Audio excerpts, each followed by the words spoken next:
Saudações alvinegras, meu nome é Salsinho, esse aqui é o nosso canal Botafogo Sem Mimimi. Eu já te peço se inscreve no nosso canal, ativa o sininho da notificação, compartilha os nossos vídeos e dá like. Muito like, like é a linguagem do YouTube, é assim que o nosso canal vai ter aquele crescimento. Graças à sua participação, graças à sua interatividade, graças a seu like. Lembrando que aqui nós só fazemos um conteúdo por dia e aqui nós só falamos do Botafogo.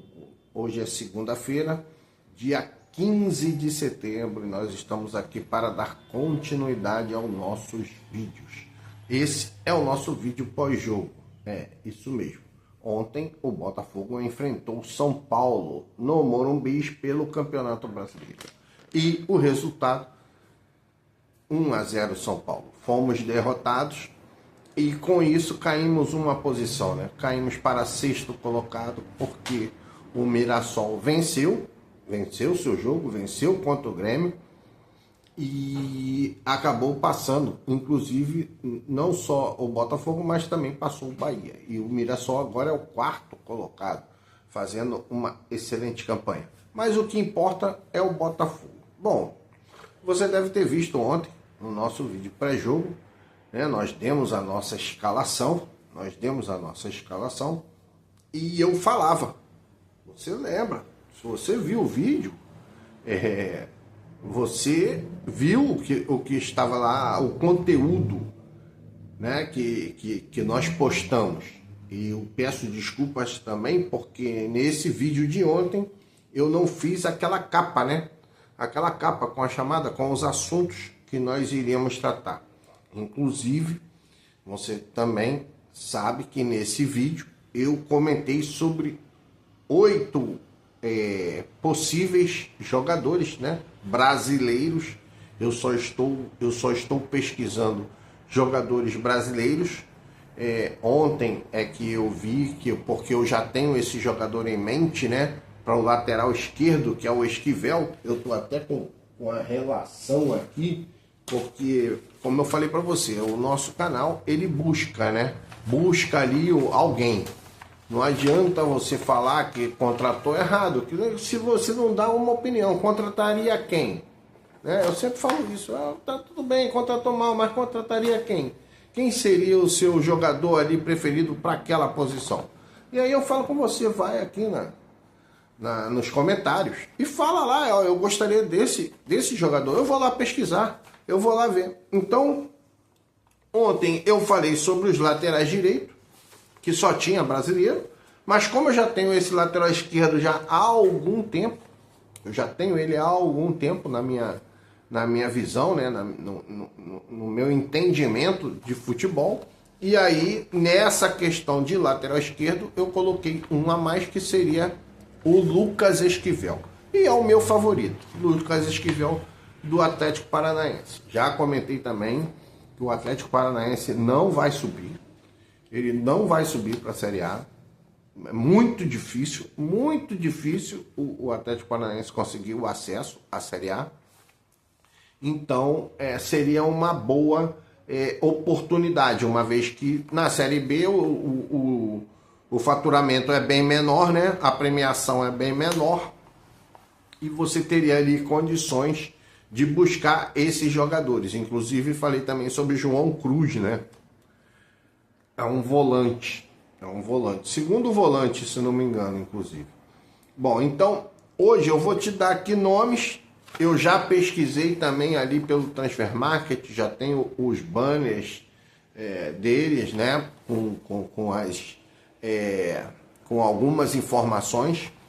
As informações mais relevantes que eu entendo, eu dei um tracinho azul. E aí você vai ver que é a altura do jogador, né? A preferência dele para jogar com o pé direito ou pé esquerdo, e o valor, né? Então, você, quando eu começar a postar, fazer essa postagem, talvez amanhã eu já comece, né, fazendo essa postagem, eu vou colocar aqui, e aí você vai ver, à medida que eu for falando o nome, vai aparecer aqui a imagem do jogador, né, que tá ali no Transfer Market. Então aqui, ontem eu já dei 8 laterais direitos, e aqui eu vou dar 10 laterais esquerdos, porque eu incluí aqui o Esquivel. Parece que o lateral esquerdo tem uma gama maior de opções. Então, o primeiro, lógico, é o Esquivel, né? O Esquivel joga no Atlético Paranaense. O segundo é MT, ele tá ali como MT. Ele jogou no Vasco. Então tá ali. Hoje ele joga no Santa Clara. Ele joga no Santa Clara de Portugal. Tem o Lucas Pires. Lucas Pires jogou no Santos e jogou no Corinthians. Hoje ele joga lá no Burnley da Inglaterra. É Lucas Pires o nome dele. Tem o Pedro Henrique, que tá lá no Shakhtar Donetsk. Jogou no Vitória e no Atlético Paranaense. Tem o Matheus Pereira, não é esse Matheus Pereira do Cruzeiro e nem o do Ceará, que se não me engano, ou do Fortaleza, que também tem o Matheus Pereira, mas não é esse não, esse é lateral esquerdo. Matheus Pereira, que está também no Santa Clara de Portugal, jogou aqui no Cruzeiro. O Eric, né? O Eric está lá no Al-Ain, ele jogou aqui no Internacional, o Eric. Tem o Rian, esse Rian está no Estrela Amadora, jogou aqui no Bahia. Tem o Gabriel Feliciano, esse Gabriel aqui eu não sei, ele joga no Operário, do Paraná, né? Gabriel Feliciano. Tem o Léo Borges, esse Léo Borges está lá no Pogon, não sei se é na China, não sei, é Pogon o nome do time dele. Ele jogou aqui no Internacional também. E tem o Gian, que jogou no Cruzeiro e tá no Al-Batai. Então aqui tem 10 nomes. Esses caras são bons, cara. Quem tem que pesquisar isso é o scout do Botafogo. Eu tô dando 10 nomes aqui que apareceram para mim ali na pesquisa do Transfer Market. Eu pesquisei jogadores entre 23 e 30 anos, né? 23 e 30 anos. Todos esses jogadores aqui ou tem 23 ou tem 24 anos. Eu não fui pegando os que estão acima, 25, 26, até 30 eu não peguei. Peguei 23 e 24. Porque senão vai ficar muita gente, né? Muita gente para pesquisar. E também só pesquisei jogadores brasileiros. Então, nós temos aí essa margem aí de jogadores que, se você quiser pesquisar, vai lá, pesquisa. Eu pesquisei, por exemplo, a média, né? A média de alguns jogadores, os laterais direitos, eu já pesquisei a média. Então, por exemplo, aqui, lateral direito, Giovani, a média não tem, mas o Heitor tem média 7, o Bruno Gomes, que é do Internacional, ele tem média 7,6, né? Tem aqui o Calegari do Fluminense, não tá com a média, porque deve estar jogando pouco. O Claudinho tava lá como meu lateral direito, tem média 7. Então, muitos jogadores aí foram pesquisados. Então, eu tô fazendo esse quadro porque eu quero, cara, que o Botafogo tenha jogadores qualificados. Nós vimos ontem, aí agora voltando ao nosso pós-jogo, né? Nós vimos ontem que o nosso elenco ele não tem tanta qualidade como nós imaginávamos. Até porque também, nessa questão, o nosso técnico está deixando a desejar. Eu vou te dizer, eu observo muito o início do treinador, né? As primeiras palavras que o treinador pronuncia, né? Na sua apresentação, até mesmo nas suas entrevistas coletivas no pós-jogo. E eu gosto de ver muito a coerência, né? A coerência do que ele fala com aquilo que está se apresentando ali no jogo. E eu estou começando a chegar à conclusão de que realmente o treinador foi mal escolhido, né? O treinador foi mal escolhido. As primeiras palavras me impressionaram, as primeiras movimentações de campo me impressionaram, porque dava para ver que, diferente daquela questão do Renato Paiva, né, que inclusive foi demitido depois do jogo lá contra o Palmeiras, mas você sabe, cara, aquele jogo era contra o Palmeiras, E aquele jogo era uma Copa do Mundo de clubes, né? Onde estava muito em jogo ali, muito em jogo. E aí, por escalar um time aparentemente defensivo, né? Porque muitas vezes uma escalação apresenta-se como defensiva, mas no resultado acaba se mostrando eficiente. E naquele caso não foi, nós perdemos de 1-0 e ele foi demitido por isso. Hoje, no Campeonato Brasileiro, o time já desclassificado de todas as competições, faltando apenas o Campeonato Brasileiro, cara, um time para jogar para frente. Time para jogar para frente, cara. Solto, jogar para frente. E o time foi escalado de forma constrangedora, eu diria assim. Um time escalado de forma constrangedora. Você se lembra que eu falei ontem, falei no vídeo, tá lá, tá tudo lá. Eu falava, cara, eu não dou provável escalação, porque todo mundo que dá uma provável escalação não entende nada de jogo e erra. Não entende nada de jogo e erra. Tu tá entendendo? Porque o técnico tem informações que nós não temos. Por exemplo, ontem parece que o Santiago Rodrigues estava com um quadro febril, então não foi nem pro jogo e nem foi utilizado. Né? Mas para que botou no banco então? É porque tem que botar, né? Tem que botar lá o número de jogadores, botou o cara. O Montoro, e aí vem as coisas que eu acho ali, às vezes, contradição. O Montoro não estava preparado para um jogo com tanta intensidade. Cara, o Montoro, eu já fiz vários comentários a respeito do Montoro. O Montoro é um jogador que mais ajuda na reconstrução, na recomposição. Cara, ele dá carrinho, ele divide. Essa definição, tá, do treinador, essa avaliação do treinador, cara, eu não levo isso em consideração. Entendeu? Eu não levo isso em consideração. Eu tenho uma concepção também de futebol, cara. Olha só. Há uma máxima, né, que praticamente todo mundo concorda com essa máxima, que existe uma espinha dorsal na formação do time.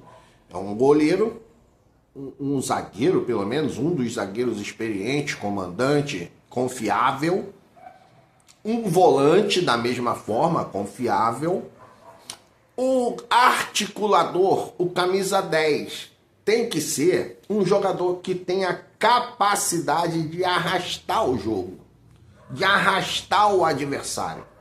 Se eu vou pesquisar hoje eu vou pesquisar todos os times, os 20 times da Série A.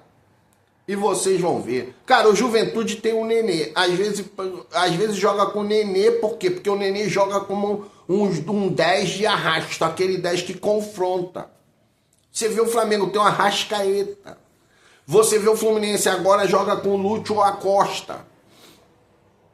Você vê o Vasco, tem o Felipe Coutinho. Você vê o Cruzeiro, tem o Matheus Pereira. Você vê o Palmeiras. O Palmeiras tem vários, tem Maurício, tem Rafael Veiga, eles estão até na reserva. De tantos jogadores nessas características que ele tem. Você pega o Internacional, tem o Alan Patrick. Correto? Então, cara, é fundamental. É fundamental você ter esse jogador. Você ter o Corinthians tem o Garro, tem o Memphis Depay, que podem revezar ali naquela situação. Você vê, o Santos tem o Neymar. Todos os times. O São Paulo ontem jogou até com o tal de Rigoni, com vários jogadores reservas e jogou com essas característica, jogadores com essa característica, com essas características. Você vê o Bahia, tem o Everton Ribeiro, tem o Cauli, correto? Você pode ver até o Vitória, que aí eu vou pesquisar melhor para você ver qual o jogador do Vitória que está ali nessa condição. Todos têm esse jogador de arrasto. E aí vem também uma coisa, cara, que eu observo. Veja bem, cara, eu não estou falando aqui do perfil do jogador, mas eu estou falando de característica, assim, o que ele apresentou no jogo de ontem, tá? O que apresentou no jogo de ontem. Se você pegar o primeiro jogo, o primeiro tempo e parte do segundo tempo, o Botafogo não conseguiu dar um chute a gol. E aí eu te falo, eu faço a pergunta para você. Você sabe quem foi que deu o primeiro chute a gol do Botafogo? Se não me engano, foi o primeiro. Porque deu poucos. Se deu 3, deu muito. Só que esse jogador deu 2. Esse jogador deu 2. No mesmo perfil. Conduzindo a bola em velocidade, tentando o drible, tentando penetrar na área adversária e chutou. Foi o Tuco Correia. Foi o Correia, cara. Foi o Correia. Você tá entendendo? Então, e o Correia, ele, apesar de não ser tão bom na marcação, ele tem pelo menos esse... Cara, era fundamental ter o Correia. Porque você não tinha ninguém, outro jogador, cara. Eu não gosto dele, acho ele horrível, todo mundo gosta. Eu vou até citar aqui, uma frase da nossa amiga botafoguense, Fernanda Maia. Incendeia a torcida do Fogão. É o Matheus Martins. Você vai entender. É o Matheus Martins. Ele incendeia a torcida do Fogão, mas não incendeia a torcida do adversário. A torcida do adversário bate palma. Opa, entrou o Matheus Martins. É burro pra cacete. Desculpa a expressão. Não gosto. Mas é muito burro. Não pensa, cara. Escolhe mal as jogadas, não faz nada. Incendeia. Todo mundo pula quando vê o cara. Eu vejo pelos comentários. Todo mundo dizendo, Matheus Martins muda o jogo. Não muda o jogo, cara. Ele entra e corre. Mas não faz um gol, não dá uma assistência, não faz nada de extraordinário. Não faz nada. E tá lá, incendeia a torcida do Fogão. E a torcida adversária. Ô, glória. Tu tá entendendo, cara? Tem jogadores que incendeiam a torcida do Fogão, mas tem que incendiar a torcida do adversário, cara. Tem que botar fogo lá na torcida do adversário. Eu tô falando isso metaforicamente, tá bom? Não vai entender que eu estou aqui fazendo apologia à violência nos estádios ou em qualquer lugar que seja. Que é uma vergonha isso, né? Uma vergonha, tá bom? Eu só tô falando ali...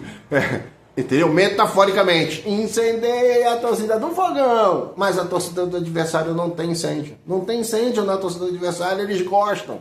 Porque sabe que o cara é burro. Sabe que o cara não pensa, nunca escolhe a melhor jogada. Então fica difícil. O mesmo quadro às vezes aparece com o Jefinho. Quantas vezes o Jefinho chegou na linha de fundo? Aí fica burocraticamente, pega, toca pra trás. Era melhor o Tuco Correia, era melhor o Montoro, cara. Qual foi? Ah, o Montoro não tinha intensidade. Qual foi a intensidade que o Jefinho colocou no jogo? Qual foi a intensidade? Né? Qual foi a proteção que o Danilo, o Newton e o Alan colocaram ali? Qual foi a segurança que eles trouxeram para nossa defesa, cara? O São Paulo estava toda hora lá martelando. Vocês devem lembrar que eu falei, cara, o que me importa é a leitura também do treinador. A leitura do treinador, ela tem que ser rápida. Cara, você viu que tá dando errado? Muda no primeiro tempo. Muda no primeiro tempo. Por quê? Porque você tá vendo que já deu errado, os caras não vão se acertar, tá errado. Então muda. E o nosso treinador não tem esse ímpeto, né? Esse ímpeto. O DNA também do nosso treinador não ajuda muito. Ele é muito quieto. Eu vi no jogo de ontem o Marlon Freitas se dirigindo a ele várias vezes para dizer o que estava acontecendo no jogo. Porque ele não teve capacidade de prestar atenção. Ok? Não teve essa capacidade de prestar atenção. Bom, esse vídeo pós-jogo é mais um desabafo, tá? É mais um desabafo e nós vamos ficando por aqui. Bom, então você acompanha aí as minhas indicações. Se você tem alguma indicação, diz aqui, né? Diz aqui. E aí a gente vai buscar comparar esse jogador com outros. A gente vai procurar fazer aqui a nossa pesquisa. Eu já pesquisei zagueiros, amanhã eu vou dar uma relação de zagueiros. E pesquisei volantes também, tem muito pouco volante, eu acho que eu vou precisar pesquisar alguns volantes de outras nacionalidades, e aí vou com meias, os pontas e o centroavante, ok? Então é isso aí. Um grande abraço, saudações alvinegras.